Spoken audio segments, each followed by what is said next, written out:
with this whole Epstein case. Let's talk about this for a few minutes because obviously it's all over X, it's all over social media. Many people, even conservative influencers, people that have large accounts, they're very upset with President Trump, his administration, Pam Bondi, our Attorney General.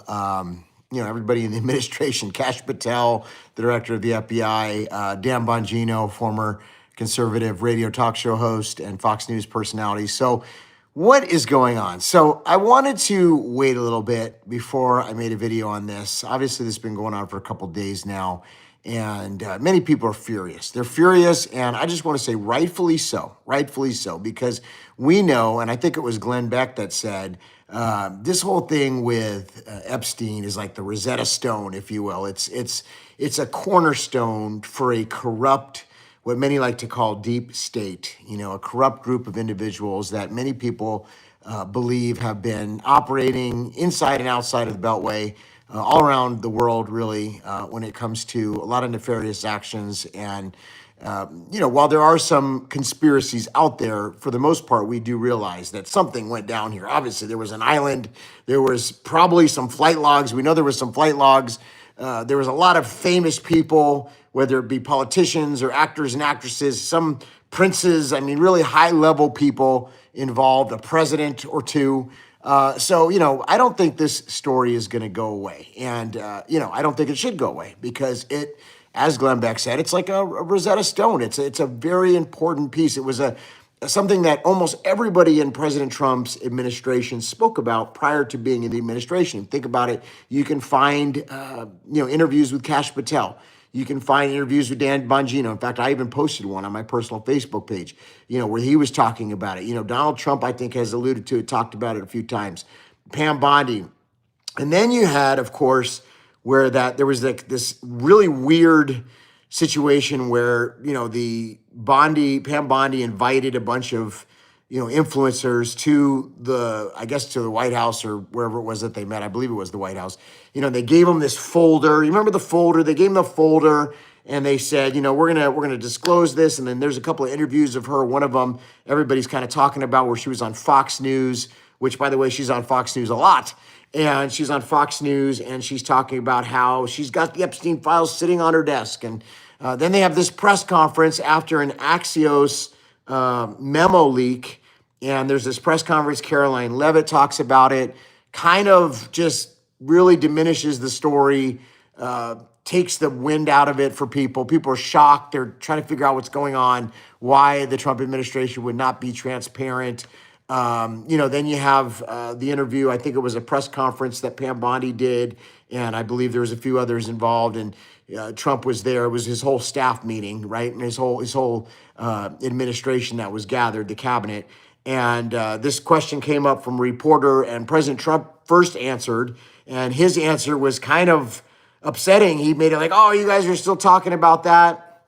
And everybody's like, what? Like, yes, we're still talking about it. It's a big story. It's like one of the biggest, and so very, very confusing. And then you have, he hands it over to Pam Bondi, and Pam Bondi basically, says, Epstein killed himself. What I was talking about on the Fox News interview was that I had, the files on my desk, but I wasn't saying that I had the list or, a client list. I was just saying I was looking at them and kind of, again, for lack of a better word, poo-pooed the story, right? And so the whole thing is just bizarre. And I know there's a lot of people very angry. And a lot of people are saying, we're never going to see justice. This is just, it's all uniparty. You got guys like Bongino, and they say all these things when they're in the private sector. And then the minute they get back into a position, all of a sudden everything flips. You got Kash Patel, seems like he flipped. You got Pam Bondi, seems like she flipped. You got Donald Trump, seems like he flipped. And it can really be discouraging to everybody. Because, a lot of people fought really hard for this administration. We fought really hard for President Trump to be the president. We fought really hard for all these people. And here's what I want to say about this, okay? There's a lot more to this. There's been a lot of talking heads that have been talking about this, a lot of conservative talk radio hosts. You got Bannon out there. You got Glenn Beck out there. You got pretty much everybody in the conservative media, Tucker Carlson, they're all talking about this, and rightfully so, rightfully so. Alex Jones, all the InfoWars guys, everybody's talking about it. And again, rightfully so. And I'm not here to, make excuses for this administration. That's not what I'm here to do. I'm equally upset. I equally believe that this case is super important. I equally believe that this there has to be transparency. Obviously, we know from years and years of talking about this whole Epstein thing, where many people believe he didn't kill himself. There's been all kinds of different stories out there about what actually happened. I mean, it's been like a meme. Epstein didn't kill himself, literally a meme. This has been going on for quite some time. So I can understand why our community, the truth community, the conservative movement, everybody would be upset about this. Because if it were to stay exactly as it is right now, it would probably be one of the biggest gaslighting of the conservative movement, the MAGA movement that you could ever think of. I mean, total gaslighting. Like, what do you mean there's a client list? Of course there's a client list. Of course there's a black book. Of course there's terabytes of information. And I know that Pam Bondi said, well, a lot of that was, child, PORN, and so we can't show any of that. And I understand that. I mean, that would make sense. But, we know there's other things that could be shown. We know there's other people, celebrities. I mean, I could think about many people that we know that have been involved with Epstein that were, associated with him in some capacity that could probably get in a lot of trouble because I'm sure there's plenty of evidence. So let's kind of break this down. And I'm going to kind of share something with you. And I just think it was the Lord. Okay, it was just the Lord. But several years ago, I just happened to be speaking on an event, and I was in a room, and it was like some of President Trump's closest people. I'm not going to name names, but some of President Trump's closest people were in this room. I'll just say that. And it just so happened that while I was in this room getting ready to speak, what happened was Mar-a-Lago was raided. Okay, Mar-a-Lago was raided. And I got to see firsthand, just some expressions on some of these folks to see, their reaction, their response, what the first thing that they thought when they heard this happen. Because I really believe that I witnessed their first, again, some of these inner circle people, like their first hearing of Mar-a-Lago being raided, and these people were very upset. They were shocked. They were hurt. They were, all kinds of emotions were going on. Many of these people, of course, know the president very well. And so I got to witness this. And I just think it was God. My life's kind of been like this, where the Lord's just allowed me to be at certain places at certain times. I'm not a big shot. I'm not anybody, I don't think I'm anybody special. But it just happens that over the course of my life, God has allowed me to be at certain places. And I think that, for that reason, so maybe I can pray and kind of know what's going on. But why do I mention this? I mention it because I believe that these folks, whether it be, you think of anybody in Trump's orbit, his kids, some of his close associates. Obviously he's known Roger Stone for a long time. He's known General Flynn, many, many people that I can think of that he has known. He's had them as part of his cabinet at some point, or part of it, somebody that was appointed to his first administration. There's a lot of people that I can think of that are out there right now that are right now pretty upset about what's going on with this whole situation. But I just remember seeing some, and I can't really give too much information, but just seeing the response of some of the people closest to the president. And, I got to think about the House was raided. President Trump was shot in the ear. His company, it cost him probably billions of dollars in legal fees and all different types of things that the family went through. Think about what, First Lady Melania went through, right? Think about what Barron Trump must have went through, seeing his dad going through all these things, getting, in the courts in New York City. You got to go back. The Russian collusion, the fake dossier, the Ukraine phone call. It just goes on and on and on and on. All the hit pieces, all the accusations. Sometimes we forget. We have short-term memory. But you got to think about like all these things that happened in the last, since like 2016, even before that, right? And then you got to think about the kind of guy that President Trump is. He is not the kind of guy. Yes, he is merciful in many ways. I mean, I've seen him where somebody's been like a political enemy or something, and he's been able to later on be like friends with them. I think of Marco Rubio, for example, or he just visited Ron DeSantis, and they had a pretty nasty campaign. So, President Trump's like that. Like, where one minute he could be attacking somebody for whatever reason, political reason or whatever that it is that he's doing. And then it's like he is forgiving in the aspect of like all of a sudden you'll see him like hanging with, and that's kind of part of the game. It's part of the political world, it's part of the business world. I think anybody that's survived in Manhattan, that's a billionaire, has had to kind of learn this culture. And you got to remember, I mean, President Trump's been around all these people. I mean, many of these people were friends of his, the Clintons. I mean, all these people before he became president. I think he got an award from, who was it? Jackson, I think they gave him an award for being a bridge builder. I mean, he in the African American community. I mean, there's just so many things that happened before he got in the political world. From the Democrats, people that actually liked him, went to his, kids' weddings. I mean, so he's been in the circle. Obviously, he knew Epstein. I don't think that President Trump was involved in Epstein, because if he was, I think that would have come out.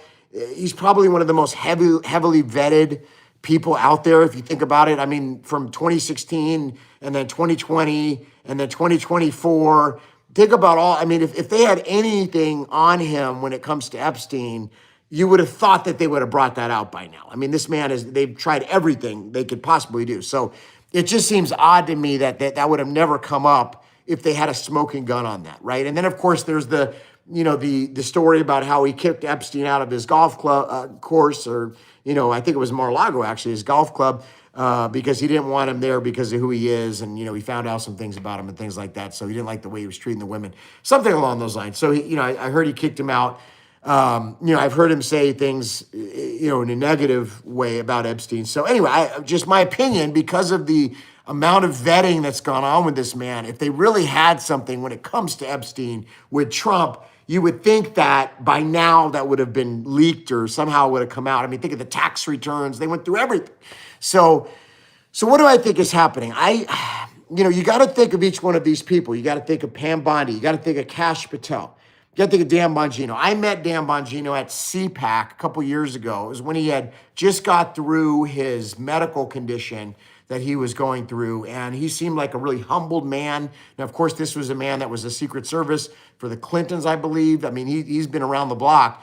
A strong man, physically fit, but he had been through a real hard medical situation. And just for the few minutes that I got to talk with him, he seemed like a sincere guy, and he seemed like he had really been touched by God, and had found his faith even more through that medical situation that he walked through, like so many people do, right? So, that was just my opinion. When I met him, when I saw him, it didn't seem like he was a snake. It didn't seem like he was, out there like a liar. Kash Patel, I don't know him well, but he's been on my show. Had a few interactions with him over the years. Again, a guy that seemed pretty principled, pretty upset about a lot of the stuff going on, in the corruption in our government and in the deep state and even in the FBI, and seemed like he was on a mission. I mean, it didn't seem like he would just be doing what he was doing just because he was looking for some type of clout. It seemed like he really believed in it, So, you can go through these people one by one. Dan Bongino, I mean, on his show, I mean, he constantly was pounding these things, and one of them was Epstein. In fact, that's why I shared that clip. He even talked about how the evidence, like he says, look, there's so much evidence, like, you have to go through a chain. There's like a chain with the evidence. Now, one of the things that I have heard is that a lot of this evidence is still in the Southern District of New York, and that could be true. So we got to think about that. Some of the evidence could be in the Southern District of New York. Maybe it hasn't been fully released to the FBI. I don't know about that. Obviously, I don't have any information on that. I don't have any inside information about what's going on right now, but I'm going to speculate because I just want to share something here. Now, you got to think about what they put President Trump through, what they put Dan Bongino has been through over the years, what Kash Patel's been through over the years, what Pam Bondi's been put through over the years. I know they're not like perfectly, obviously some people don't like Pam Bondi. I get it. I know Laura Loomer's out there, and I think she ultimately does a pretty good job of reporting. and she's out there saying, I've never trusted Pam Bondi. So let's just take Pam Bondi out. Let's say maybe Pam Bondi isn't exactly 100% trustworthy. But Kash Patel, Dan Bongino, President Trump himself, this would be a massive, massive mistake in the end if they just left it where it is right now, okay? If they just left it and gaslit everybody, that's it. There's no list. There's no other information. That's it. It's done. If they really leave it where it's at right now, I think they're in a lot of trouble because people are not going to forget about this. And I think that it's going to be a black eye even into the midterms. And you already have Elon Musk with the America Party that's coming out that already could potentially split some of the conservative vote. And that's going to be its own battle. So why would they want to have another thing like this hanging over them? You say, well, that's a lot of time from now. There'll probably be a bunch of things that happen. And yes, there will. There will be a bunch of things that happen from now to then. But this is one of those things, like Len Beck said, it's a Rosetta Stone. It's a cornerstone. It's a foundational issue when it comes to the fact that the folks, especially in the MAGA movement, are sick and tired of government corruption. They're sick and tired of all this corruption for years and years, the endless wars, the corruption in government, the Clinton Foundation, all the stuff that we've seen over the years. People are so fed up with it. And so that's why this is so important, because this literally is like the poster child for all of that. And we all know, everybody knows, whether you're on the right or you're on the left. Of course, there's a list. Of course, there's, people call it conspiracy or whatever. Here's what I want to say, though. Here's what I want to say. Think about if you were President Trump and your family was threatened. Think about what this man has been through, okay, and who he is. Now, I know he doesn't always play the 3D chess like everybody's always saying, or 4D chess. A lot of times it's like, maybe not. But here's the thing. Look what just happened with Iran. A few weeks ago, okay, before the whole Iran thing happened, I remember there were people saying President Trump's turning his back on Israel. He's going around the Middle East. He's making all these deals. And I'm not saying that I agree with all those deals. But, and we'll do a show with somebody who knows a lot about that in the next day or so. And you're going to see a different take on that, where she thinks it's actually a really bad deal to be making these deals with these Arab nations. Okay, but I can see where President Trump's coming from. He's trying to use, the economy, economics deals to get more countries to join the Abraham Accords, and he thinks that will allow for more peace in the region.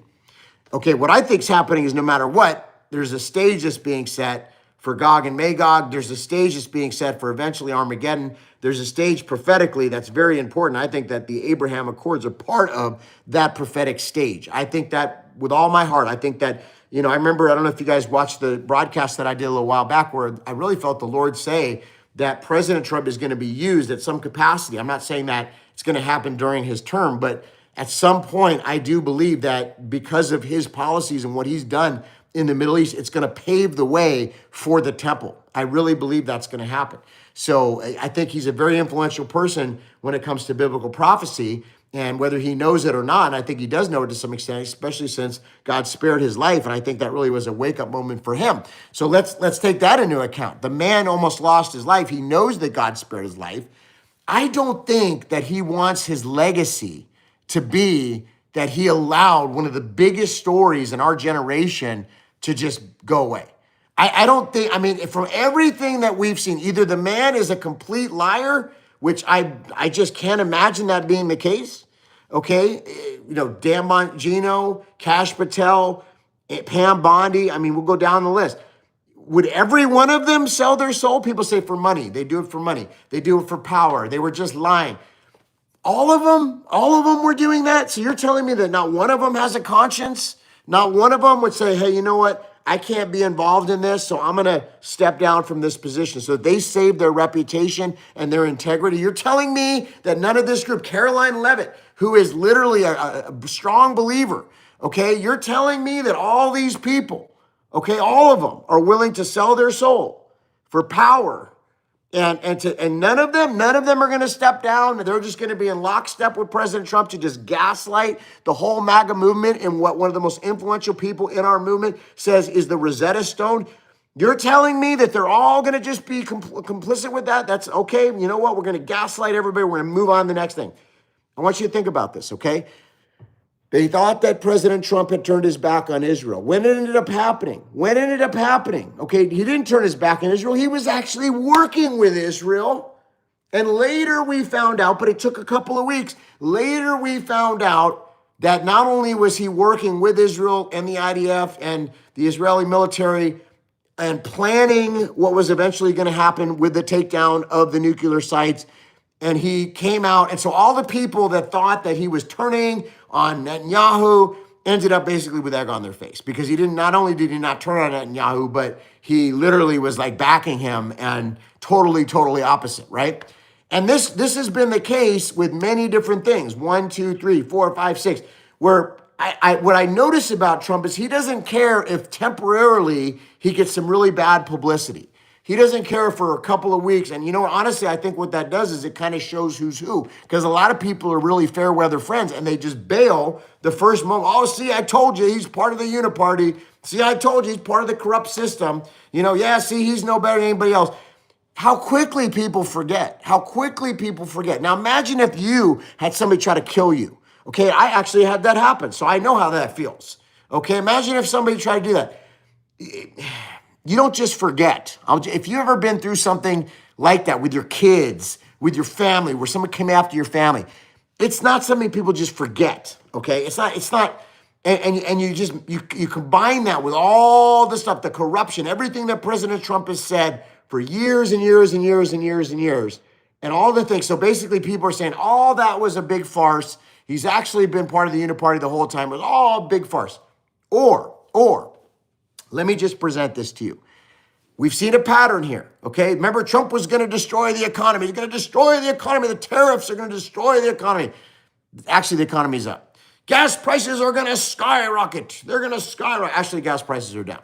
They're going to close the Strait of Hormuz, the Hormuz Strait. Actually, it was never closed, okay?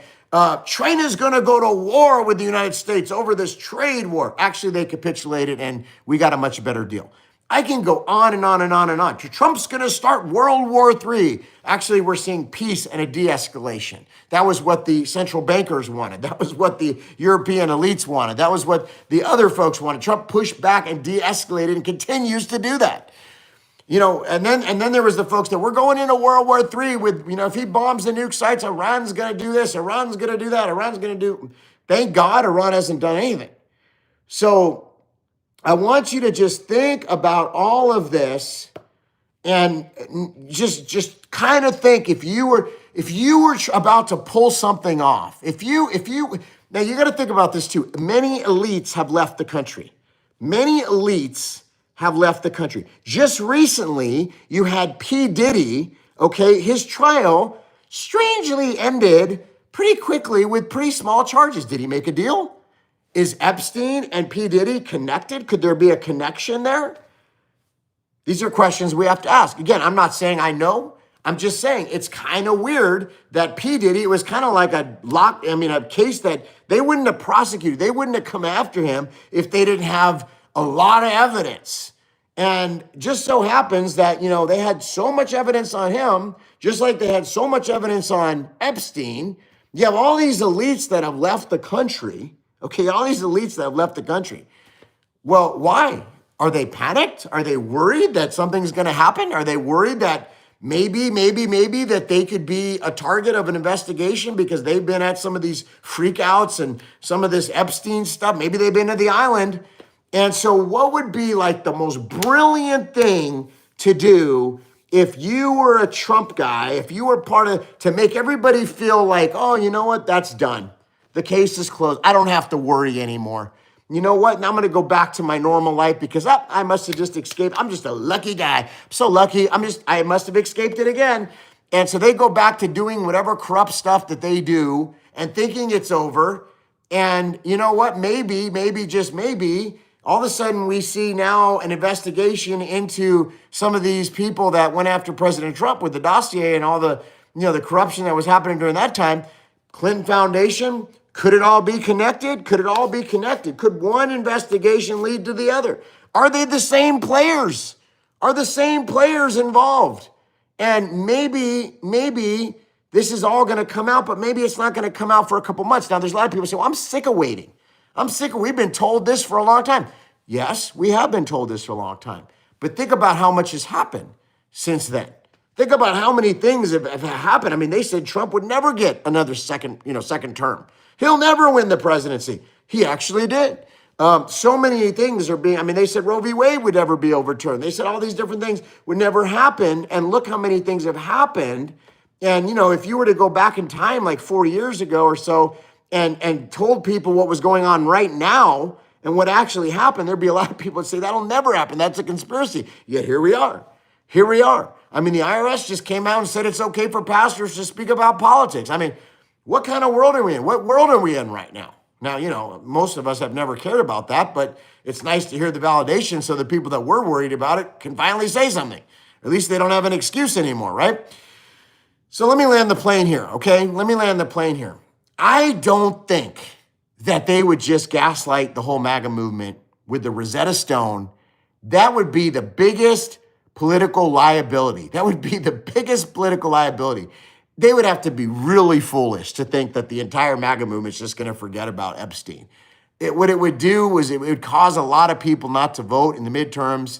It would probably almost assure a win for the Democrats in maybe the House and the Senate, which would be a disaster for President Trump.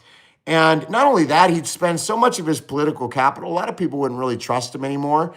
And it would just be a disaster if they left it where it is right now. I pray to God they don't leave it where it is right now. But I have to think, if you have any brains at all, which these people are very smart people, they're not stupid people, they're very, very smart people. I have to believe that there's more to the story. I have to believe that maybe it's going to take a few months. I'm thinking we're going to see a lot of things before the midterms. I just am thinking that we're going to see a lot of stuff, boom, boom, boom, boom, boom, kind of start happening because President Trump knows he needs to win the midterms. And he knows, trust me, he knows, because this is a guy he watches, all kinds of stuff. He watches CNN. He hears what the enemy's talking about. He knows what the conservative influencers are saying. Oh, you better believe he knows.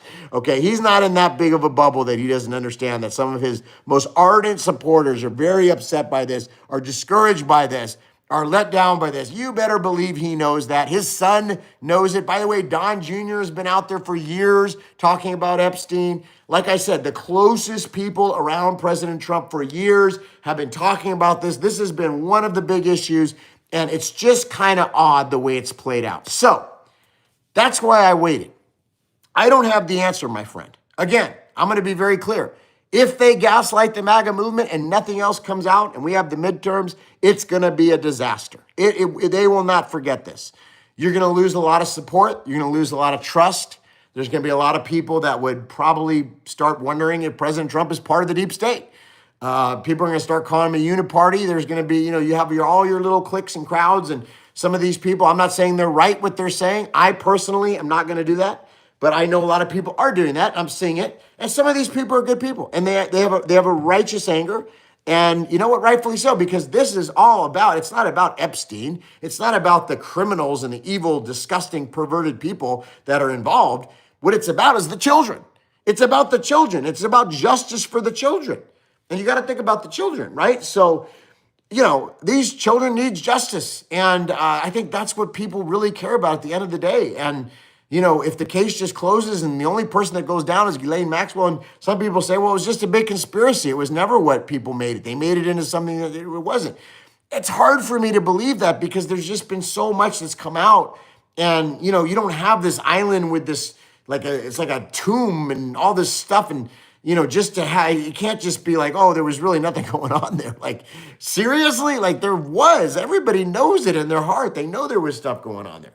There's been people that have come out and they've been gaslit themselves and they've tried to talk about their stories and, for years. So I just find it hard to believe, so here's my advice. If the president truly has just gaslit everybody and there really is no plan, Mr. President, we like you, we love you, we appreciate you. But sir, this is going to be a devastating thing to your legacy, to your base. It's like a real punch in the gut. And if you leave it like this, it's going to be a disaster. So just, as somebody who's been a supporter and somebody who's, almost every time come out and, tried to see the positive In this particular case, it's a real tough sell. I think that it's not going to go away. Will it maybe go diminish? If there's some big wins and things, yeah, I'm sure if there's some really big wins and other things happen, people might somewhat forget about it, maybe because people tend to forget about things. But this is one of those things I don't think everybody's going to forget about. I just don't, because it's been talked about for so many years. It's been talked about by the very people that are in your administration. So if you're really just gaslighting everybody, I think it's a real bad look. I think it's a real big problem. And I think it's a political liability. Here's the other thing that I would say, though, to the base and to everybody out there is hold and pause, because we don't know exactly what's going on yet. And I think just from history, especially recent history, and how this administration, I'm talking about 47, has played out, it seems like this would go into the narrative where they want everybody to feel like, oh, it's all good, just like they did with Iran, just like they did with Iran before they hit the surprise attack that was devastating to Iran. And you got to think about this. So, all these people start like not worrying. They start going back to all their evil activity that they do.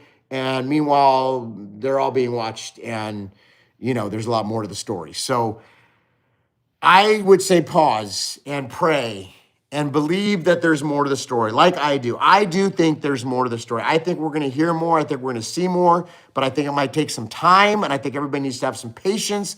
Don't just turn on this administration. Even if they did gaslight us on this is still far better than it would have ever been with a Kamala Harris administration.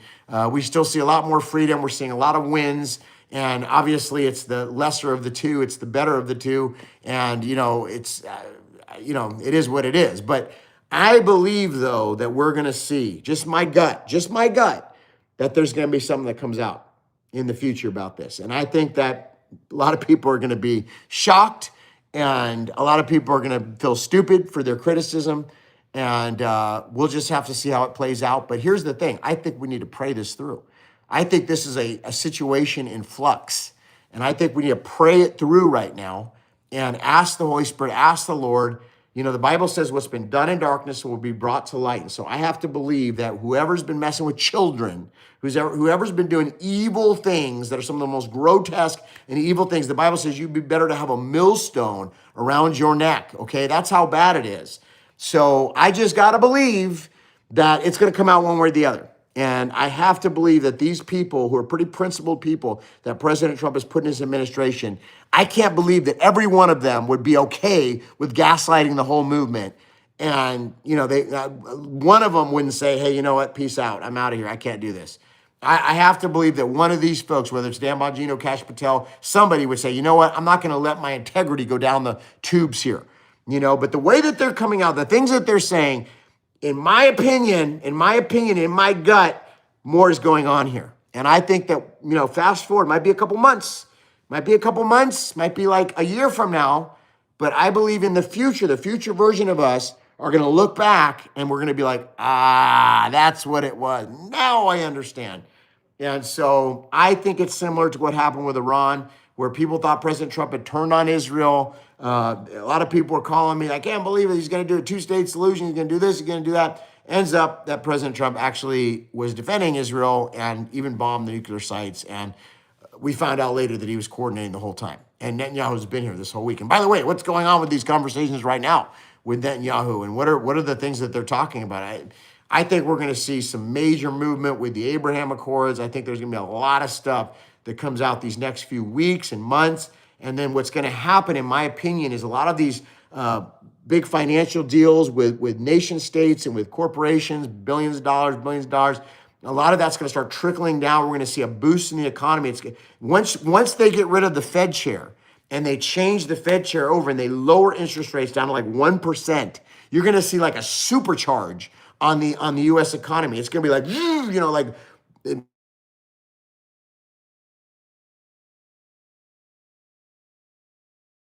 it's going to be, there's going to be all these things, boom, boom, boom, boom, boom, set up for the midterms. Watch it, mark my words. All these things that look so dark and so discouraging right now, the midterms are going to come, mark my words, and it's going to be like boom, boom, boom, boom, boom, and people are going to be shocked. And it's going to be like a shock and awe, and it's going to be a landslide, because I don't think President Trump wants to lose the midterms. And I think there's a strategy here, but he's in it for the long game. And unfortunately, in the cycle that we're in the podcast world and with the influencers online, people want every day. They want every day. We got to win everything and it's got to be right now and it's got to be exactly how I want it. And if you've ever been in a position of power, you'll understand there's always more to the story. There's always things that people don't understand and very tough decisions that you have to make. And sometimes what looks bad ends up being good, and it's not always what it seems. You understand what I'm saying?